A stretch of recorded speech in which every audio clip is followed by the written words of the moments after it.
Hello, everyone, and welcome back to another episode of the Baseball Podcast. We are, sadly, without Sean Spradling today. Tom, we are without any guests, which I think is an immediate turnoff for anyone who for anyone who unfortunately found themselves tuning in. But Yeah. we'll do our best. What do you think? You know what? People hear that and they say that they're willing to listen to us. For 5 minutes! And And then that's all. That's it. That's all we got. That's all we got. I Yeah. just want to say, by the way, before we go any further, a guy at work one time, Jim Gillespie, big fan. Go check out Okay. his comedy. He's great. Yeah. True. He told me that my hair looks like a Lego piece. I think it's looking very Lego pieceian today. Yeah, it's looking very Lego-esque. It's like it's got the little like dip that the Lego piece Yeah. has. I just want to, if you're listening to this on Spotify or Apple, go on YouTube and check this out because my hair, it's very Lego piece-ish. Yeah, or right it's now. like or you're getting a little like not gray Race Bannon hair. Yeah, my wife watches this YouTuber named Rachel. I don't know. Her channel is called Rach Loves Life. Oh, And her Jesus. husband shows up in her videos all the time. And I always say that he has kindergarten hair because it just, I don't know. It looks like his mom caught it in the kitchen. And that's how I'm feeling right now. Okay. Like it's just one. Well, I look at that and I say this. I despise him. That's what Yep. I have to say about that YouTuber. And, But you know what? You know what? To each their own. yeah. And who could blame him? Yeah. It's, it is. This is completely unbaseball related, but it is completely different when you're a married man. Like, I'm sure married there man? are. You know what it is? Here's the difference. I'll give you two examples. One of them being Okay. myself. My wife, her uncle Steve, he went to West Point, and then he served in Desert Storm. He saw combat, and then he got out. He's got like a successful career in sales, makes a lot of money, has a beautiful house, beautiful kids, right?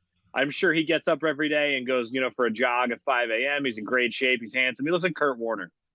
And Yeah. then there's me, who my entire life I've been overweight. I never get up early. That is untrue. I have, so full disclosure, guys, probably about 6 years ago now, I had a job where instead of working, I made trading cards of all of our friends.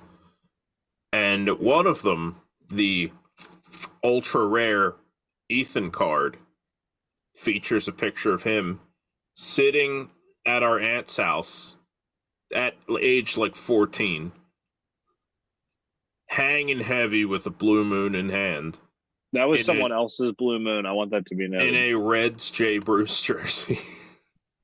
And he's looking svelte as hell. He's Yeah.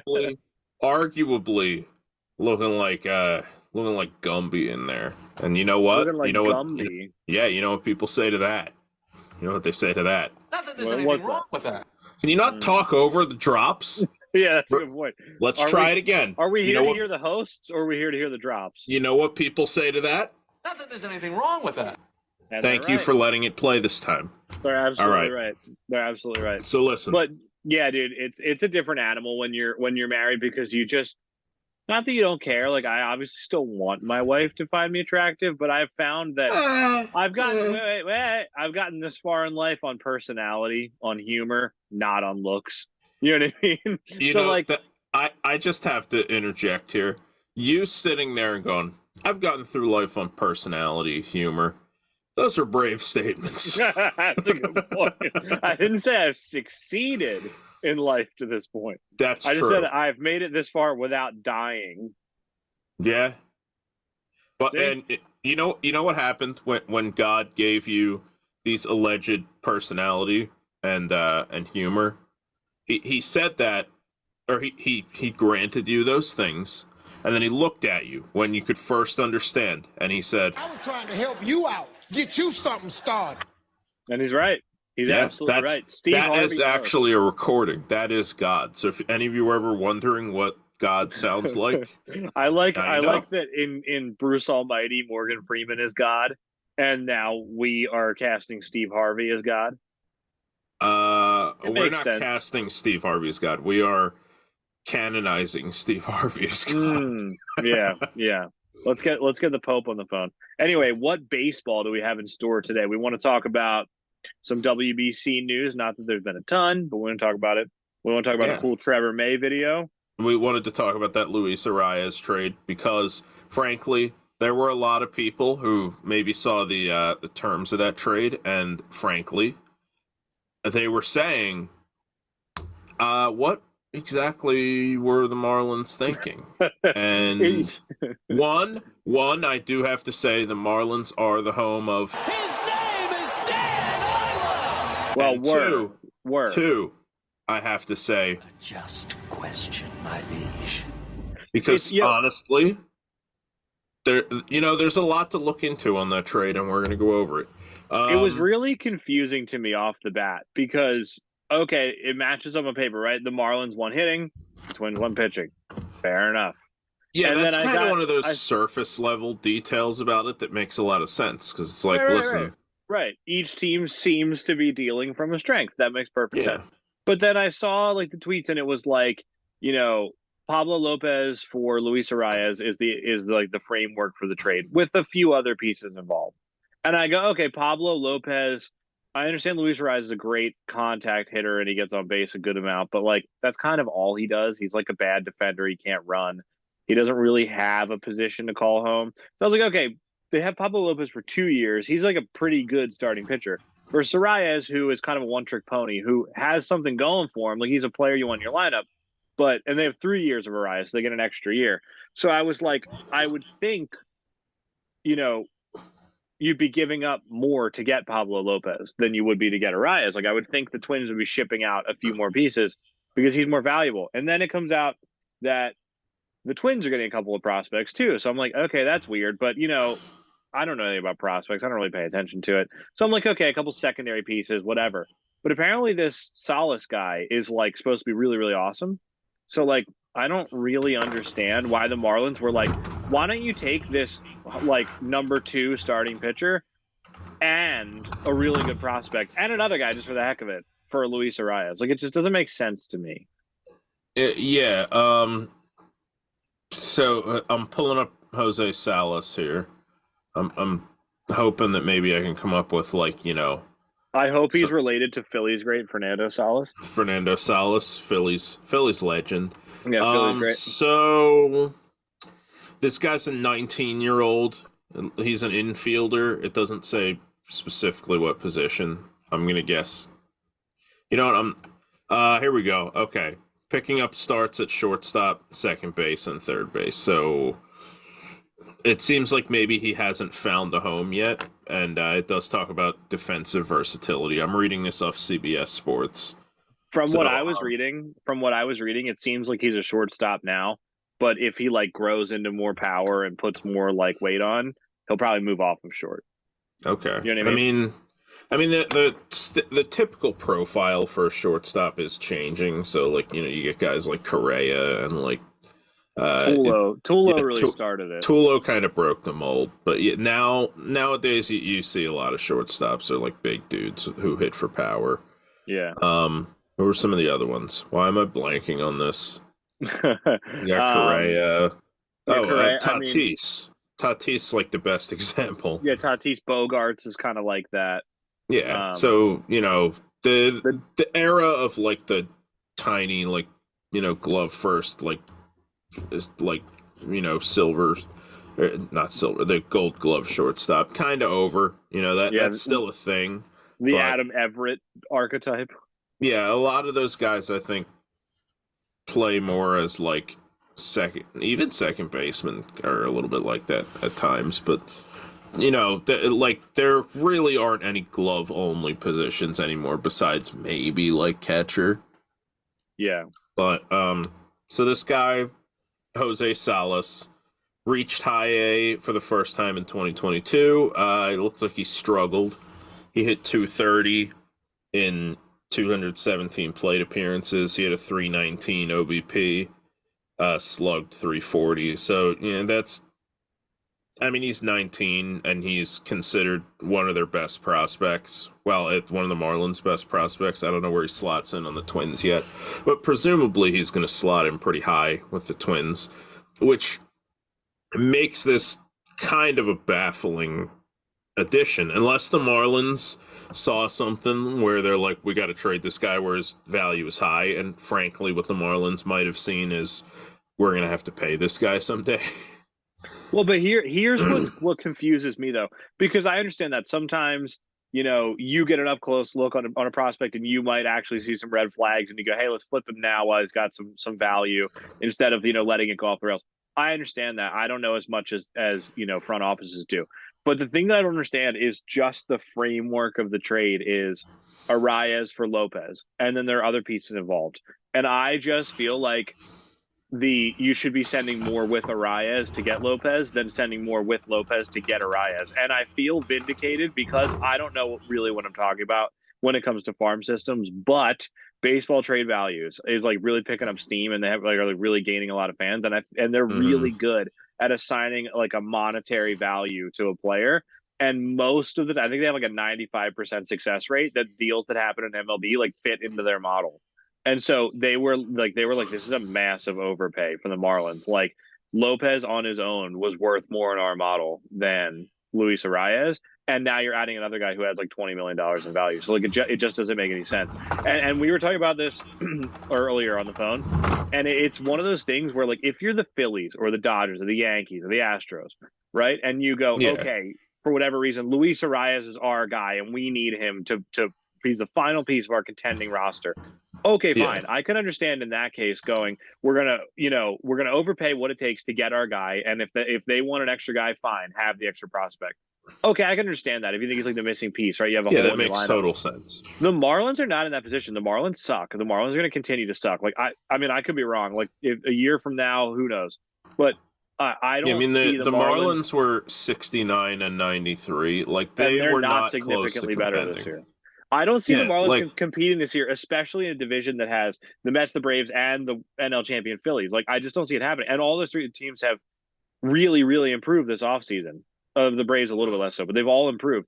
And the Marlins have improved by adding, like, Gene Segura and now Luis Arraez. Like, great, awesome. But, like, that's not enough. So, like you said it earlier. You were like, "Man, the Marlins are just really in a rush to clinch fourth place." It's just exactly. Yeah, I was like, yeah, the Marlins want to have fourth place on lockdown. Right. And the thing I don't get, the other thing is like their pitching is. I mean, I would call their pitching their strength, but like, I mean, Jesus Luzardo. Not really proven. I mean, he was good last year, but he has struggled a lot in the past. So we don't know exactly who Jesus Luzardo is by any means. He's 24, so, there's a lot of room for growth there. They got a lot of young pitchers here, but, like, Pablo Lopez and Sandy Alcantara are, like, I mean, that's one of the best 1-2s in the league. And and not to mention, like, Trevor Rogers was an all-star in 2021. Braxton Garrett was like a high pick.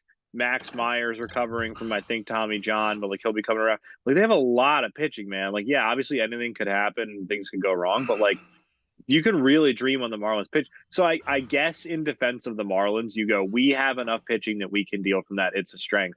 We really need offense, so we're willing to do this.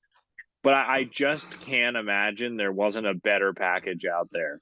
For Pablo Lopez. And the thing I don't understand is like, Arraez in a vacuum is like a good hitter. Like there's nothing wrong with that. He will improve the Marlins offense. He'll probably downgrade their defense because, dude, this is another aspect of the trade I just do not understand. They shipped away Miguel Rojas, who can't hit that well, but he's a really good defender. So they shipped him out. They're going to play Joey Wendell at short, who, as Kenny said, can go play in traffic. They're going to take friend Jazz of the podcast. Kenny. They're going to take Jazz Chisholm, who I think is more of a bat first guy, and they're going to play him in center field, which he's never played before. And they're going to take Arraez, who's a bad defender, all over the diamond, and put him at second instead of first. What? They're doing the Phillies thing. If they're going, we'll get all these hitters and just play them out of position, it'll be fine. But the hitters that play out of position aren't even like that good. Like Jazz Chisholm's good, but like Arraez is not worth playing out of position. That might come back to bite me. Yeah, no, like, Arraez Joey Wendell. No, like, Arraez is worth playing out of position, but not like as one of like your top. He's like he probably slots in as the second best hitter on the team. I mean, unless Jesus Sanchez like breaks out, which I don't know that he really showed Well, the I thing I mean, don't get is like that guy can why hit for did you power, but why did you trade Rojas in the first place? You know what I mean? Like why didn't like if you really wanted to do this, why didn't you just play? Like, I don't understand what they're doing. Like I guess they'll play Segura at third, which that's another out of position. He doesn't really play third; he plays second. But I yeah, guess he's played and a lot of third again, in the past.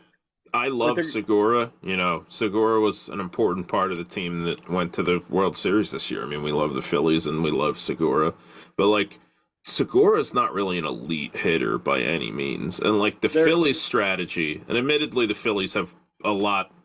They either have a lot more resources than the Marlins, or they're just more willing to use them. But the Phillies went out there and got like some of the best hitters in the whole league. Like, yeah, Castellanos sucked last year, but the year before that he hit what 35 homers. You know, yeah. he was an elite hitter. Kyle Schwarber's an elite power hitter. Bryce Harper is just an elite player. You know, that goes Right. without saying. Rhys Hoskins is sneaky, like one of the better right-handed hitters out there. I mean, like he's not an extra elite, but Philly fans are very rough on Rhys Hoskins. And they have JT Realmuto, who is not a defensive liability by any means, but he's still probably the best hitting catcher in the league. Like the Phillies stacked elite hitters. The Marlins are stacking like Chisholm could be an elite hitter. Chisholm's good. He's not the problem. He's not the problem. Like they're going really all in on this contact heavy approach, and they picked up Segura and Arraez, who are like very good contact hitters. But Yeah. like, your offense still sucks around those. Okay, now you got two good contact hitters. I guess Joey Wendell's okay, and then Chisholm. But like, that's not enough. You're still running Jacob Stallings out there every day, catcher. Like who knows what Garrett Cooper is? You know what I mean? Like they have a ton of starting pitching, but like they're in a powerhouse division, and they have a half a lineup. If everything breaks right, I mean, for all I know, they have 3 prospects in the pipeline who are going to come up and be all stars. But like, not that I know of. You know, like I don't get it, man. Like the Marlins are like baffling me. I don't know. I mean, I'm okay with it, I guess, because that means a team that the Phillies play frequently is worse in my mind. So like that's good for me. But like it always is weird to me when these baseball teams like don't make any sense. I don't think that the Marlins have ever really been that well run of a franchise. Like they've had a couple of times when they managed to put together good rosters, and then they are one of those teams out there that just eliminates all of their good players immediately. Yep. Well, 2 times in their history, they won a World Series, and literally that offseason had a fire sale. And then, I mean, every time they've been good since then, like in like 06, they had Dontrelle Willis, they had Dan Ugla, my boy. They had, where is it? Dude, Mike Jacobs. No, they had Miguel Cabrera that year. They still had Miguel Cabrera in like 2006. No, but they're playing him at third, weren't they? Right, but like, I don't know if they had Mike Jacobs yet. Maybe, but still, like, I just like they have a lot of good fast players. They have Josh Johnson probably in their minor league system at that point. Like the future is looking pretty good for the Marlins in 06. And then they traded Miguel Cabrera and Dontrelle Willis to the Tigers for like who was the highlight? Andrew Cameron Miller. Maben. Yeah, Maben and Miller were supposed to be awesome, and they both were like not. Andrew Miller was like pretty good for some other teams. Yeah, Cameron for other Maben. Teams. Didn't Cameron Maben have like 2 or 3 good seasons? I mean, he was never fine, but like that's not enough for a Hall of Fame first baseman and a pitcher who was good at the time. You know what I mean? Like that's the other, like because D-Train. Well, a pitcher who was elite at the time, right? Yeah. So I just want to say real fast for all the people listening.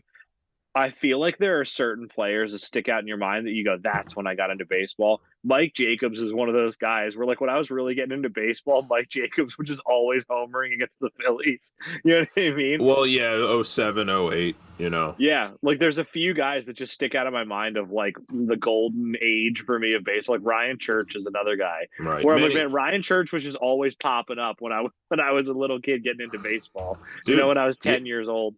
You guys already know who mine is, but just as a reminder. His name is Dan. Dude, have I ever actually told the story of Dan? Did I tell that in the first podcast? How I hated him when he was good, And dude, like every time I would watch, well, I watched like every Phillies game in the 2009, 2010. Like in 2009, I think I watched every game. But like every time Dan Uggla was against the Phillies, I don't know what it was. It just seemed like, oh, he's just gonna blast one into the second deck. He's gonna hit a nuke. And then 2008 World or All-Star game comes. I'm like, here we go. You know what? They have a second baseman who's pretty good here for the NL. His name is Dan. And you know what? Utley's coming out of the game. We're going to extras. But Dan Uggla, I hate him. But he hits nukes. Not a bad guy to have out there going into extras in the All-Star game. And the dude immediately commits 3 like egregious errors. He grounded into at least one double play, and I think he struck out a couple of times. Horrific. And I was like, dude, like, what was it? Because there were no Phillies in the AL? Like, you couldn't pretend that some of them were like former Phillies? Like, what? The one time I want you to succeed. Yeah, and dude, I didn't never forgive him. Obviously, I didn't forgive him. No. Wait. Pause. You squashed the beef. I did.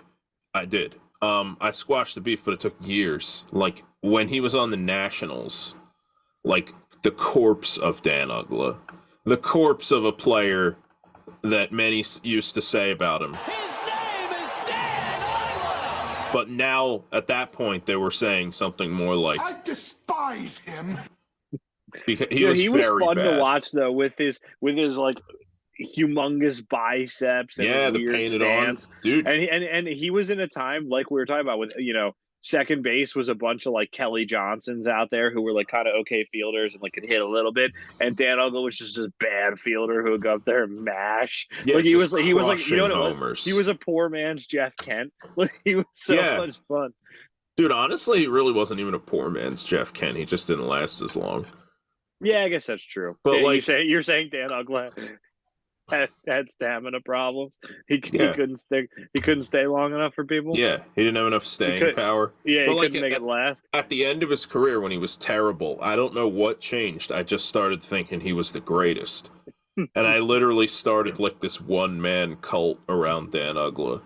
And now his name is also incredible. Like the name Dan Uggla is just brilliant. And the home run call. But dude, I have a Dan Uggla Phillies jersey. I have a Dan Uggla Marlins t-shirt. He's the reason I have a Marlins hat, which I'm pretty sure I've worn on the podcast. You have multiple Dan Uggla cards, in the little thing. Such as this one, which I showed. And you also have, I remember when I went up to BC Sports one day, which was the sporting goods store up the street, or it was like memorabilia and stuff. A sporting goods store that used to be up the street. Yeah. And then nobody went there, so they said, they were going out of business, and they looked at their former customers, and they said, How much more betrayal can I take? So right. And I went up there for their going out of business sale, and they had a Dan Uggla 8 by 8.5 by 11 glossy photo signed for $10, and I was like, giddy up. Yeah. And so I picked that up, and it's in your shrine, right? Yeah, I do have a Dan Uggla shrine. And if this video gets 1K views, okay. Well, yeah, I honestly, if it did that, I would probably say this. Oh, Jesus. So if it gets 1K views, I will unveil the shrine. Because you know what? Because I don't put out for just anything. I'm not a cheap date. They gotta buy you dinner first. Yeah. Yeah. Hey, speaking of, I don't know where I was going with that, but let's move on to our next thing. Oakland A's closer, I'm assuming closer, Trevor May put out a video on YouTube. Which, by the way, I love the Trevor May, and I know people don't like Trevor Bauer, but whatever. I let's not get into that, but I like that there are baseball players out there who have a YouTube presence that do like Matt Antonelli does this too, of how does travel work in the big leagues? How does getting paid work? I love that. You know what I mean? And so Trevor May put out a video going over 22 perks of being an MLB player, and it was everything from you can claim your massages with your health insurance to here's how service time works, and here's how the pension plan works and everything. And it was really cool. And we don't need to get into all the stuff because who cares really? You know what I mean? I mean, it's interesting. Some of You should them go are watch kind it. of But like, some of them are kind of common knowledge too. yeah. No, it's interesting. I didn't mean who cares. Like, it's interesting. People should go watch it, but like, people don't care about us talking about it, is what I mean. But like, I just No way, love that. I like the idea of us bringing up this video and then being like, don't watch it. Nobody cares about this yeah, video. yeah, exactly. Yeah. Like we just do Trevor May slander on this podcast. Yeah, we are evidently an anti-Trevor May show. So Trevor, I'm sorry, but Yeah, Trevor, you know what I have to Yeah. say? I look at Trevor May and I say, I despise him. is this going to be a running joke?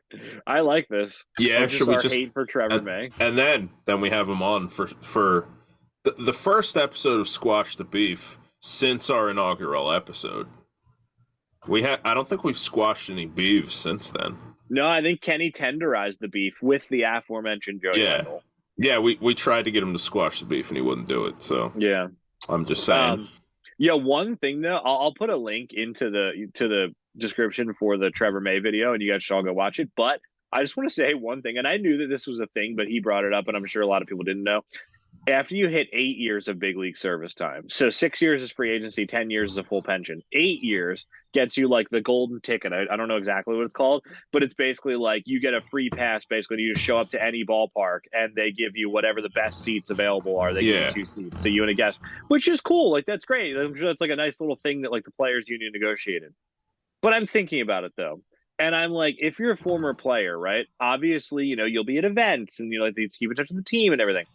I can't really imagine a lot of times former players go, let's go catch a ball game. And they grab like their grandson and just go and get, I mean, why not? Well, but keep in mind though, this is for their entire life, right?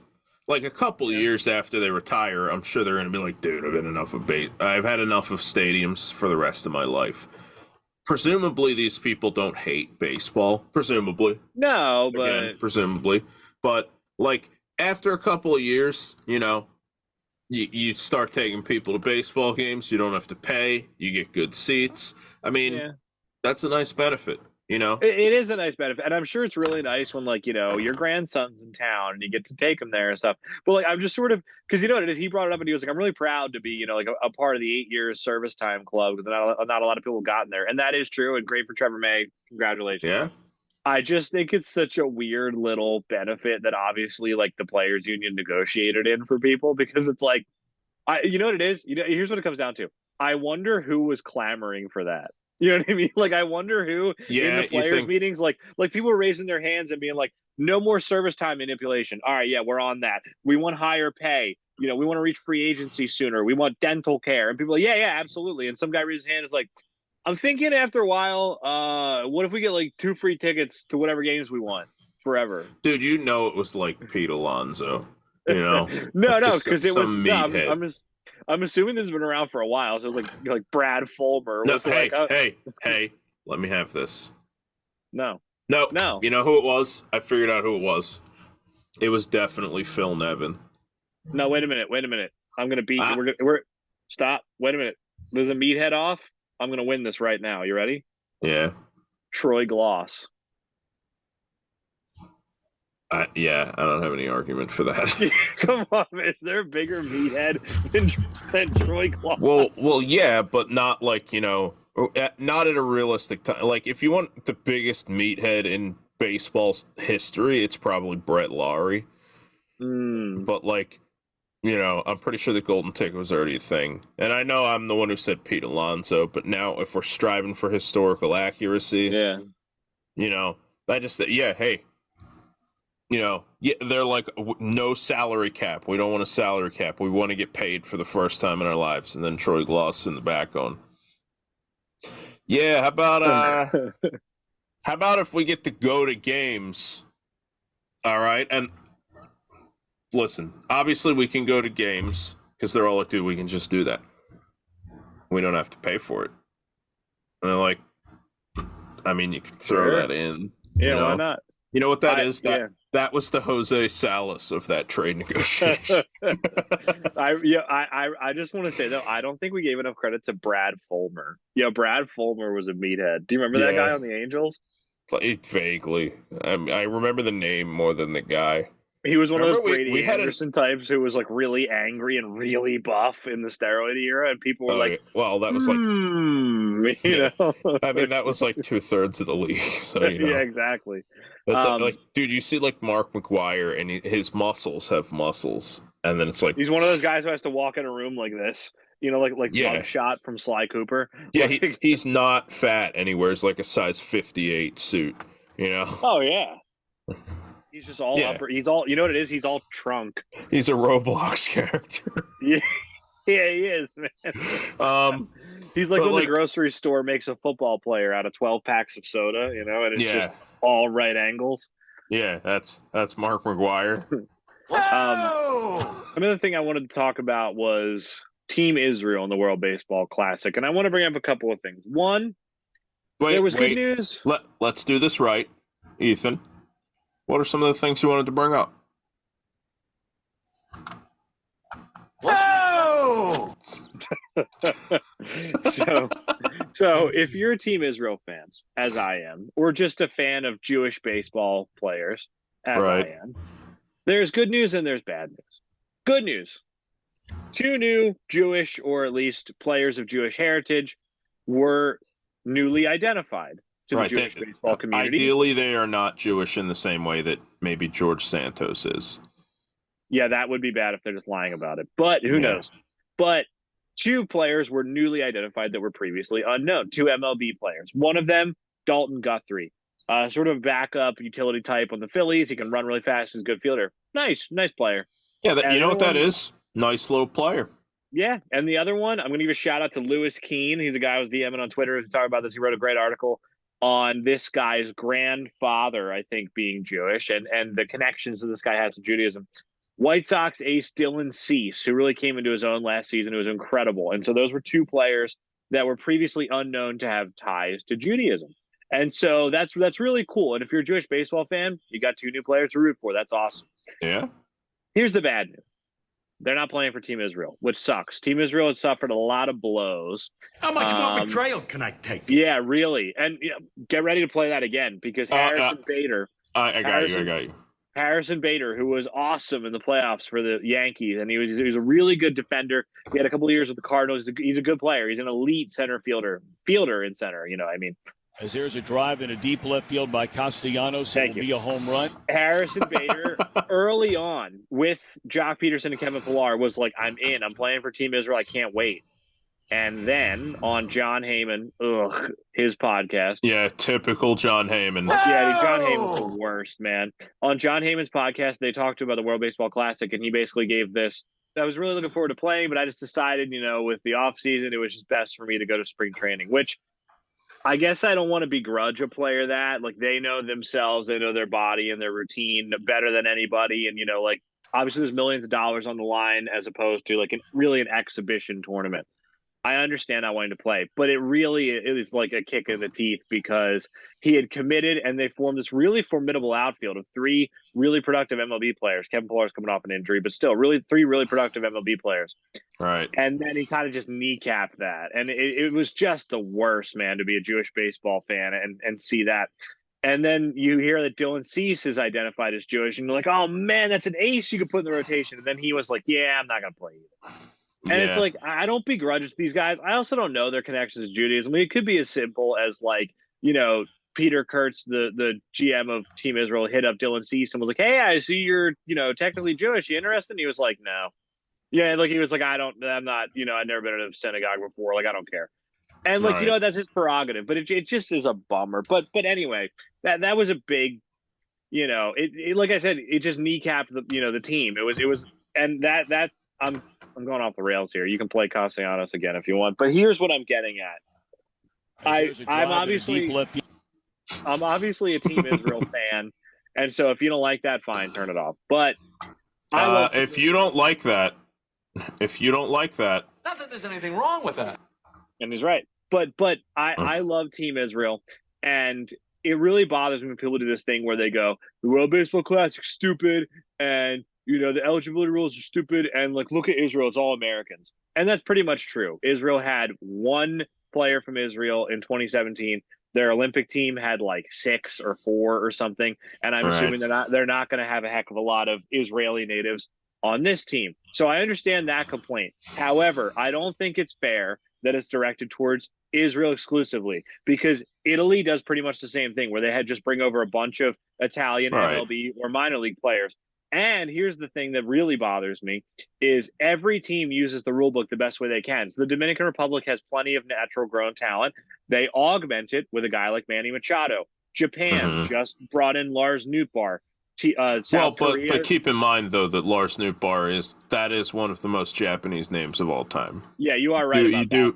You can't forget about that. Yeah, you're right. But like South Korea just brought in Tommy Edman. Like every team is getting on board and saying, "Hey, we're going to get the best players that we can at the positions that we can, and we're going to try to assemble the best team that we can." And there's nothing wrong with that. But Team Israel is kind of the scapegoat for these people to say this tournament's stupid. It should just be players that were born there, and that's whatever. Okay, fine. If that's the way you want to do it and you want it to be like FIFA, fine. I think that's stupid, and the talent pool isn't there to do it that way. Right. So if these are the rules we did talk about that with we talked about that with Sean on his first appearance, and I think we all basically agreed, like, yeah, it would be nice if they could do homegrown talent, but like at the end of the day, if you're only doing homegrown talent, you're going to have, 4 teams in the league. You're going to have Korea, the U.S., Dominican Republic. You could probably get Venezuela in there. Puerto Rico, Venezuela, Japan. But it's not. There's not going to be enough that you can have a big tournament that people are going to care about. Australia could probably field a team, but it would not be competitive. Yeah, same thing with the Czech Republic. But here's what I'm getting at. Team Israel has a huge fan base, even though they don't watch it like baseball in Israel. There's plenty of American Jews that like their team is Israel more than it is the United States. And here's the thing that really bothers me. People are like, Israel's just finessing the rules so they can win. Israel might be trying to, as every team should be trying to. You should be trying to assemble the best roster you can. But can I give you a list of names that Team Israel hasn't gotten that I'm sure they'd love?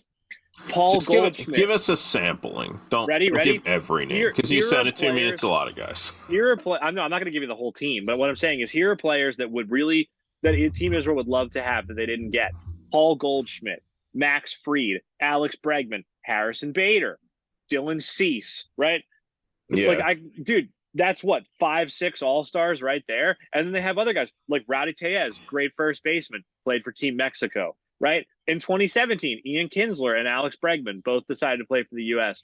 Like, Team Israel is going to be, using all Americans, but it's not like the stars that you think it is. Like, they're not even like Adam Ottavino and Mike Moustakas married Jewish women. So, like, that means they would be eligible. I don't think they're going to play Ottavino's in for Team U.S. Like, these guys, like, they're not like we're going to run the tables like they think they are. Like, I want Team Israel to go far. I want them to win the whole thing. I don't think it's going to happen. You know what I mean? Like, I think they're going to have a competitive roster. I think I'm hoping they have a couple more surprises up their sleeves. And they got some good players like Garrett Stubbs and Jock Peterson and Dean Kramer. But, like, what are people complaining about? Like, the U.S. is still going to kill it. The DR is going to kill it. Venezuela is going to kill it. Japan's going to kill it. Like, the teams that should kill it are going to kill it. And the teams that aren't that good, like Australia and the Czech Republic and stuff, aren't going to be that good. Like, Team Israel's going to settle somewhere in the middle along with like Italy and stuff. And I don't think there's anything wrong with that. Like, I don't understand, man. Like, don't you want to see the most fun baseball that you can at the World Baseball Classic? And like, there are purists out there who are like, well, I don't know, Manny Machado's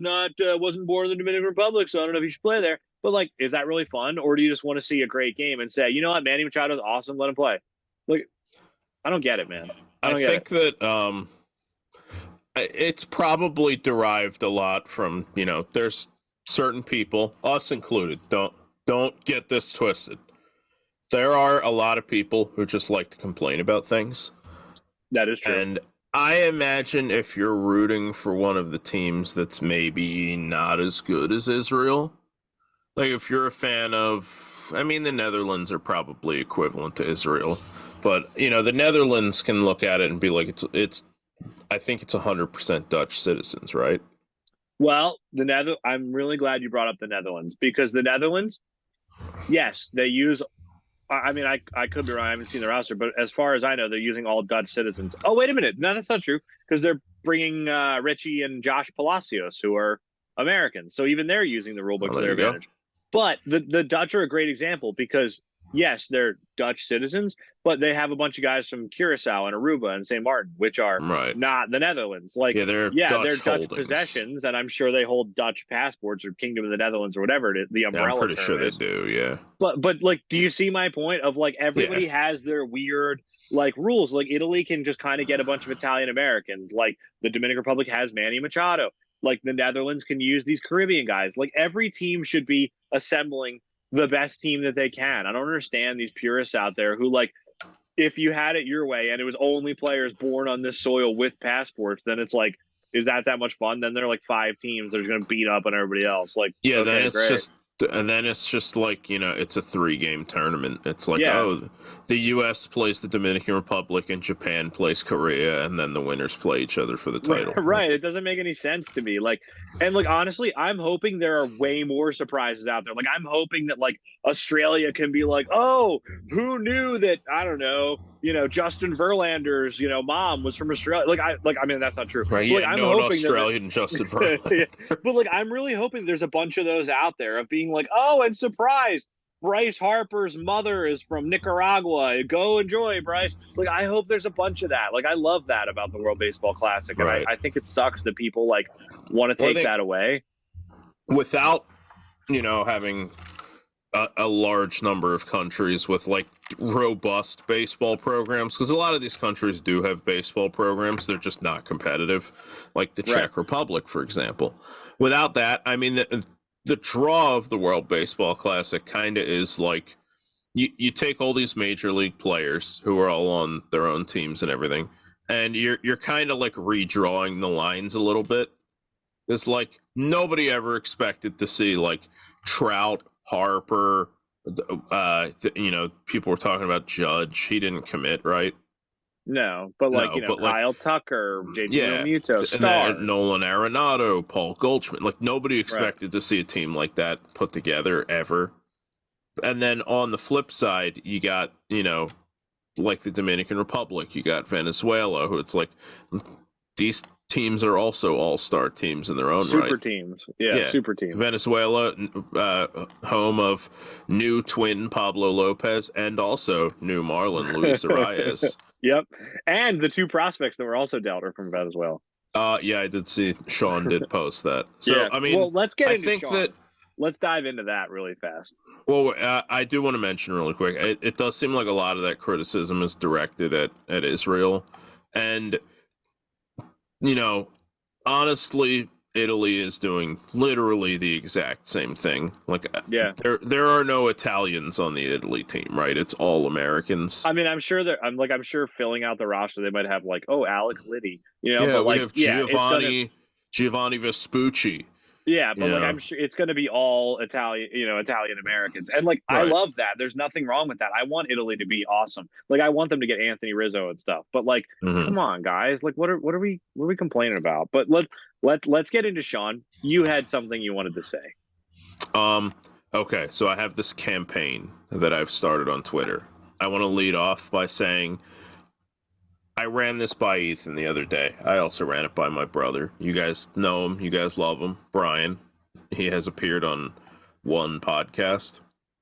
I decided that I'm not unhinged enough on Twitter. And the start of me trying to lose the hinges, okay? I'm trying to let the hinges fall away.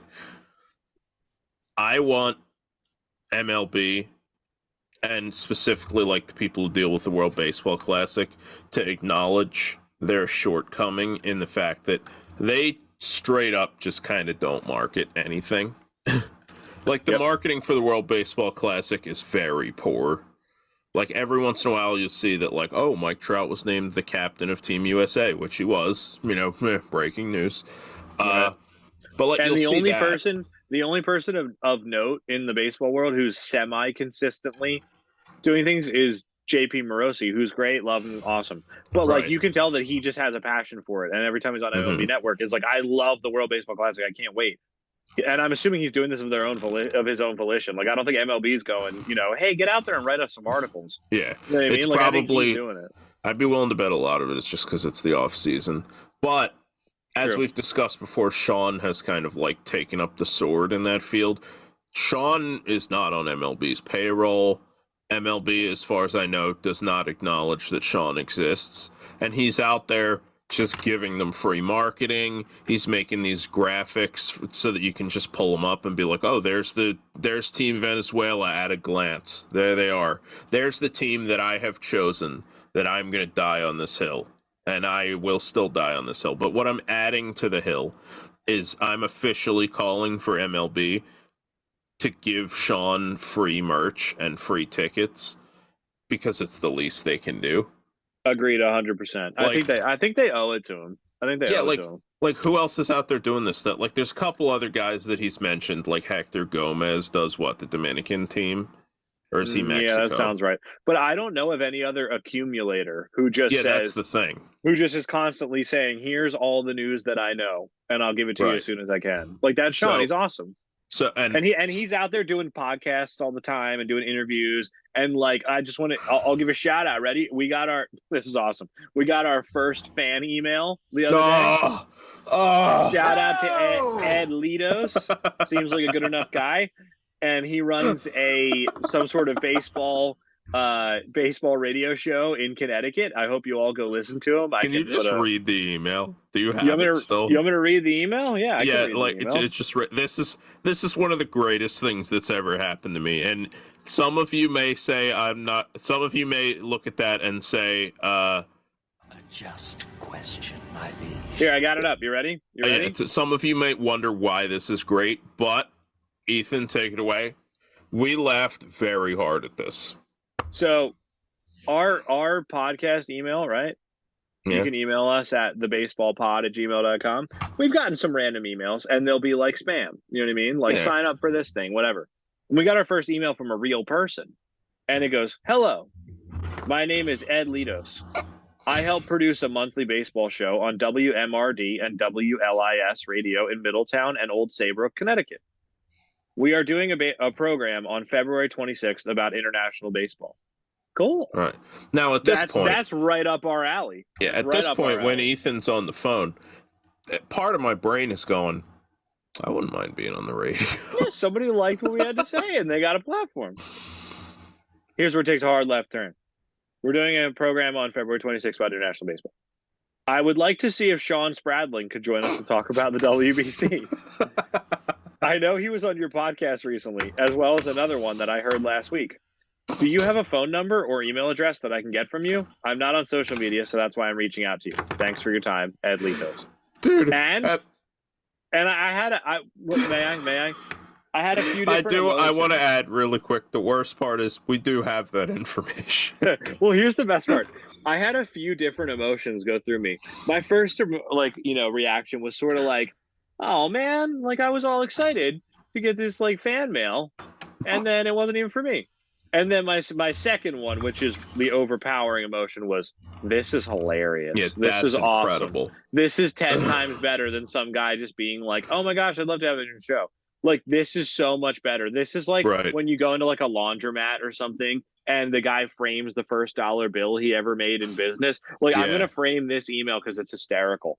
And so I was like, I had a lot of things going on. Should we sell copies of it? Should that be our first podcast merch? Can we put it on a shirt? Like this, like I had this like a lot of different feelings going on. And then I was like, and then I really thought about it and I sat down and I was like, all right, I'm going to put myself in Ed's shoes. Mm-hmm. If I wanted to have somebody on my show or interview them or whatever, and the only way I knew of them was because I heard them on another show. And I went, you know what, I'm going to ask them if they can help me out. And I emailed them and just went, hey, I really love this guy. I know he's on your show. Can you help me out here? I would want them to give me an answer. You know what I mean? Like, I would want them to be like, sure, here's how you get in touch with him.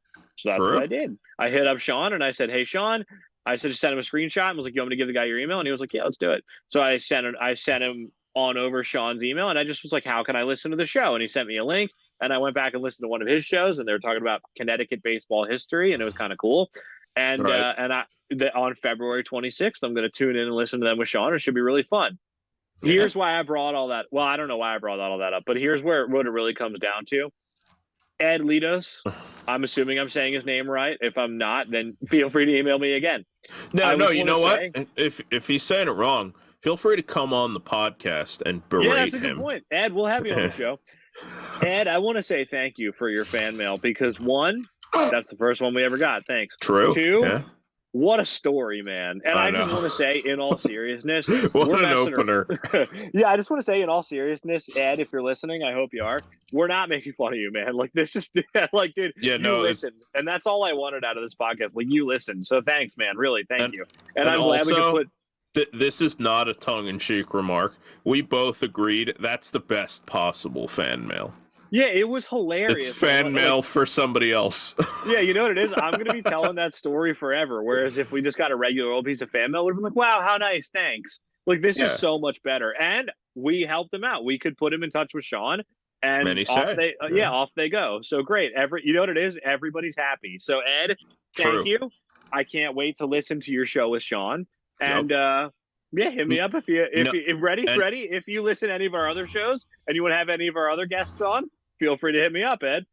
Yeah. And that goes for anybody. If anybody else out there goes, we don't like you, Ethan, but we want to talk to somebody else that you had on, hit me up.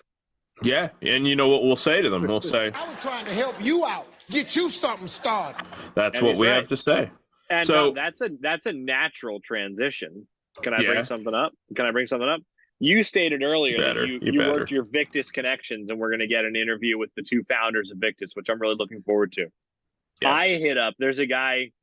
Now I think about it, I didn't ask for his name, and I should have because this is going to sound a little awkward. But I'm working with what I got. There's a guy who runs a YouTube channel called Baseball International, and it's exactly what it sounds like. He just goes over. It's exactly what it sounds like. It's a cooking channel. Yeah. He just goes over, like, here are the standings in different winter leagues around the world. Here's what you can look forward to in the WBC. Here's the best player from each country. It's just international baseball topics. And I've been following him for a couple of years, and he puts out great videos. So go follow him at International Baseball. I hit him up on Twitter. Couldn't have been nicer. We're going to have him on the show. And once I find out his name, I'll give it to you. And updates forthcoming. Yeah. But anyway, I just wanted to plug that. We're going to have him on the show, so that should be super fun. And we got some, we got some stuff percolating. I talked to Kenny about coming on the show again, talking a little Dude, MLB I'm so ready for that. I want to know who else Kenny thinks can go play in traffic. And I got a couple other things cooking. I don't want to give out their names yet because if they bail, I wouldn't blame them, and I don't want them to feel bad.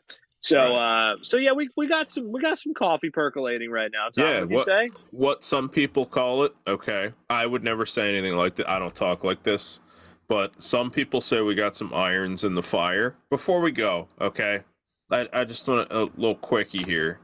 I am looking you dead in the eye, and I am saying I want to play a game. So, this is the return of the games for the podcast. So we will not be playing Melvin Mora, for those of you who remember. Melvin Mora can be kind of time consuming. What we can play instead is another game that we developed. And this one, we name all of our games after the winner of the first game. So, for example... the name of the player that we determined was the best, not the person who won. So, for example, if we played a game where you had to come up with the biggest oaf in Major League history, which we have played, we never named it, but... Yeah, the game would be called Adam Dunn. Yeah, it would likely be called Adam Dunn. Who, by the way, I do have an Adam Dunn story. I'm not going to tell it this episode, but email us at the baseball pod. for Tom's Adam Dunn. If you want to hear it. But yeah, so this game is entitled, it's called Elmer Dessens. And do you want to tell them why? So we decided to have a competition to try to name the most random baseball player you could possibly think of. And it was a titanic battle, but in the end, I said Elmer Dessens. And I won. So let's establish a few ground rules, right? We had ground rules for Melvin Mora, and there's not a lot. Well, wait, I just wanted to propose them to you off the top of my head. Okay. Let's say, so we don't get out of hand, right? Let's keep it to a time period. I'm thinking 2000s and on.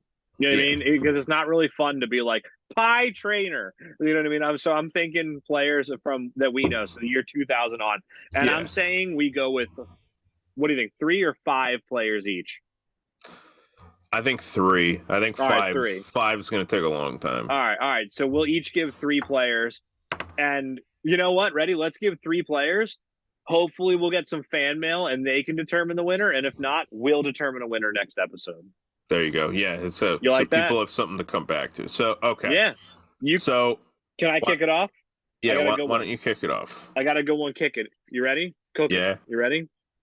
Rico Bronya. All right. Now, you like that? I will see your Rico Bronya, and I will raise you one Randy Choate.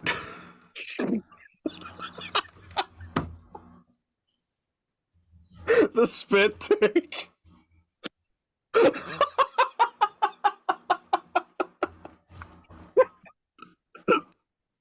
Yeah, that wasn't planned.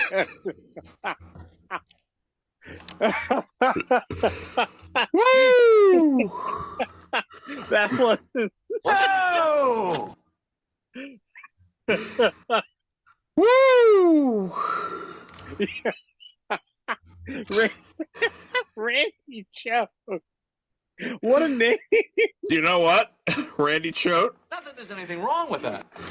Is that it? Is it a one round? Dude, I didn't expect that to get that kind of reaction. I was worried about the next couple I was going to come up with. Oh my gosh, dude! Randy Choate was really good. You know what? Oh. Let's play out the string. Why don't you give me your second one? Because I had one, but it's not going to measure up to Randy Choate. I'm gonna go with Steve Lombardozzi. Steve Lombardozzi's a good one. I am a member of the Steve Lombardozzi subreddit.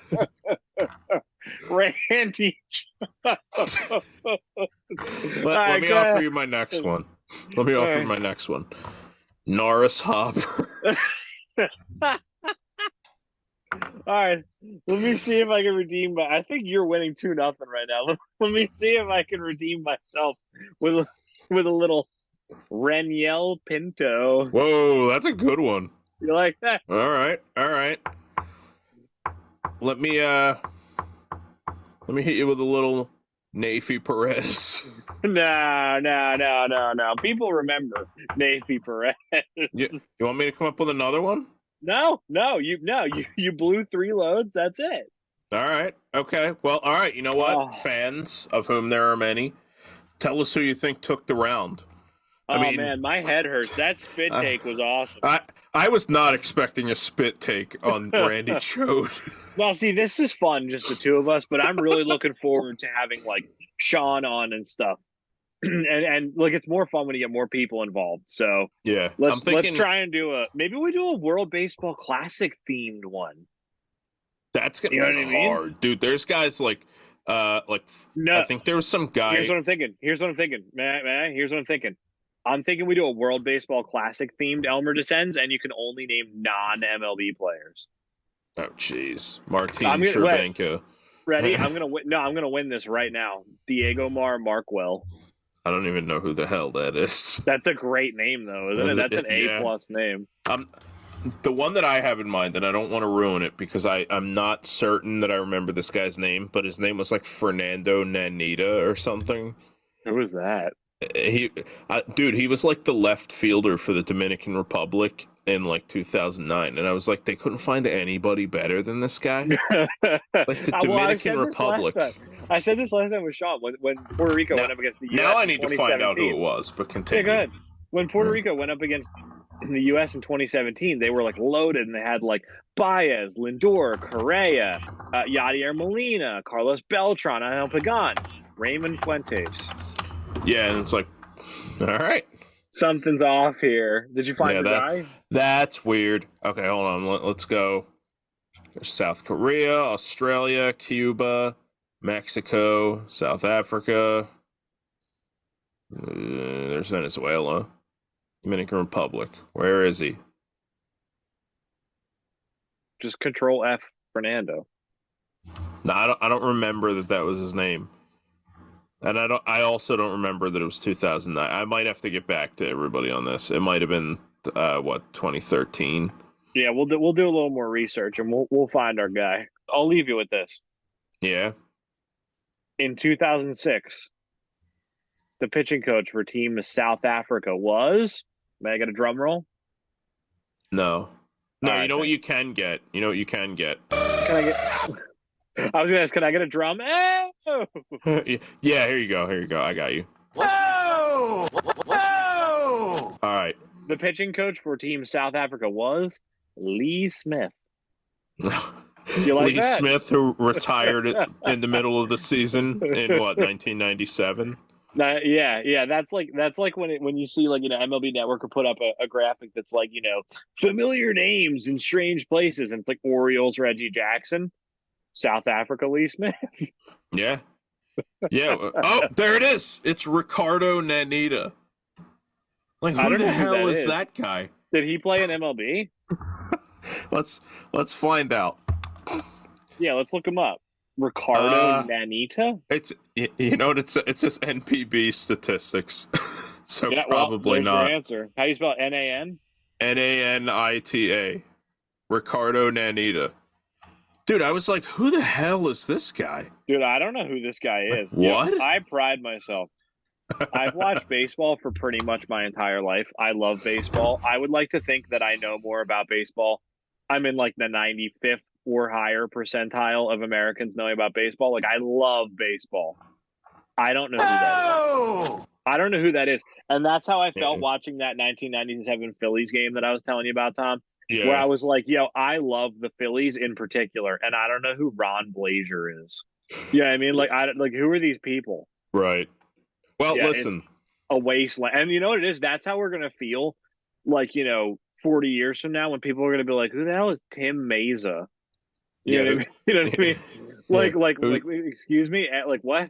Who was David Herndon? Yeah, who is this Luis Garcia guy you keep talking about? Yeah, exactly. Yeah. Dude, well, and who is listen. Randy Choate? Well, now they know. Yeah. So, dude, frankly, that reaction, we might have to rename this game. Randy Choate? No, we can't. Elmer Dessens. Elmer Dessens is it's mostly because his name is Elmer. But listen, so we promised everybody we would log off, and they're all sitting here, and they're all saying, How much more betrayal can I take? So, yeah. Why don't we sign off for now? Look forward to we're going to try to have Sean on again. We discussed having on the founders of Victus, Baseball International. I really tripped over that word. Completely glitched out. My brain motherboard just completely melted. It's running. It's like out in my episode nose 1 now. when the battle droids just boom in the middle of on the All right. So fans, send us an email. Tell us what you think of our Elmer Dessens rules, our Elmer Dessens submissions. Maybe submit a couple of your own. Who was this episode's Elmer Dessens winner? And honestly, let's put this out there. I just want to say, if we grow and start making money, we might have to rescind this offer at some point. Sorry, when we grow and start making money. But as of now, where no one listens to our podcast and we got nothing better to do, if somebody out there is listening and they just want to come on and play a game, email me. Let's do it. Email us and say, I want to play a game. Yes. Because we got a couple of them that we have not unveiled yet. Baseball Pod 2 on Twitter. You can DM us or just tweet at us or whatever, and email us at the Baseball Pod. So anyway, I hope you guys enjoyed this episode. Thanks for listening.